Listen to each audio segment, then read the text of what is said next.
everybody, it's Coffee Morning with Karlos Morale, where I talk about a game based upon top secret criteria whilst drinking my morning coffee until my cup is dry. And today we're going to be playing Drifting Lands from Alkemi. It's not a coffee morning today. We've run out of milk. You might be able to stomach the idea of black coffee, but I won't. I don't know what war we lost where I don't have plenty of milk every morning, but it's time to strike back somehow. I don't know, with some sort of cow-related pun. Oh, I feel sick. Oh, God, Jesus.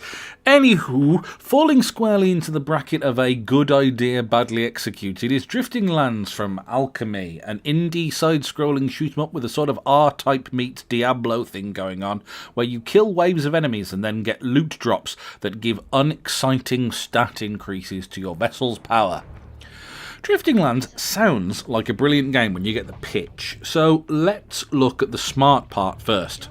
Lots of equipable skills, fighter craft and ship parts to change up gameplay. High risk-reward approach, where you can trade safety skills for firepower. A strong narrative thread with some excellent artwork used to convey story. Great soundtrack, and fairly impressive graphics. In between each level, you may visit the hangar where you can add salvaged parts to your ship and boost base stat points, allowing access to better gear. Colour-coded like an ARPG, loot drops are your base greys and then other colours, blue and gold, depending on rarity. You can also change your pilot's skills here to give you access to powerful abilities on a cooldown or that proc under certain conditions. These abilities are then mapped to the buttons on your joypad, which is strongly recommended for play. And it looks really nice when you get into the levels, although the spacecraft are a little short on charm. Your ship is at least distinct, and the backgrounds are attractive. Weapon fire glows and flows in streams of deadly future annihilation tech. All this to a pumping suite of background music that really lends the game a professional edge.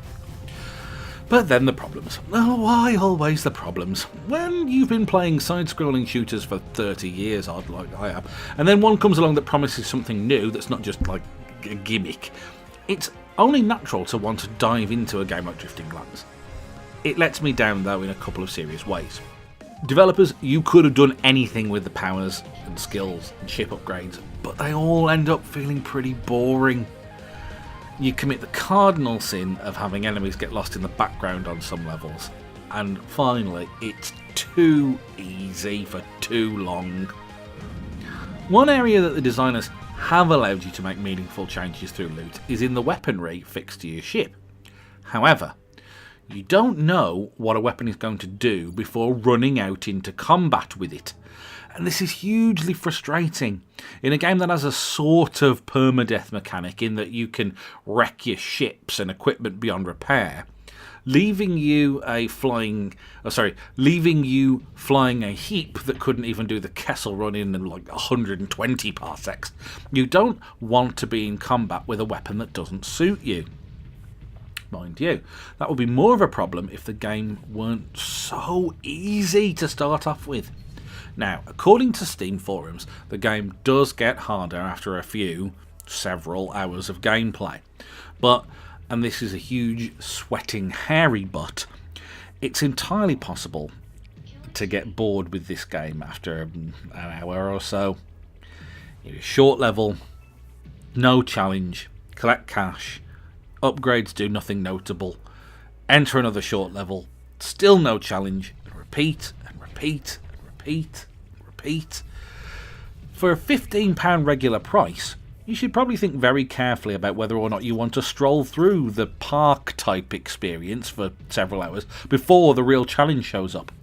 So, I'm hot and cold, yes and no, in and out, up and down on Drifting Lands. It's well made, looks good, and sounds amazing. It really does. The soundtrack is incredible.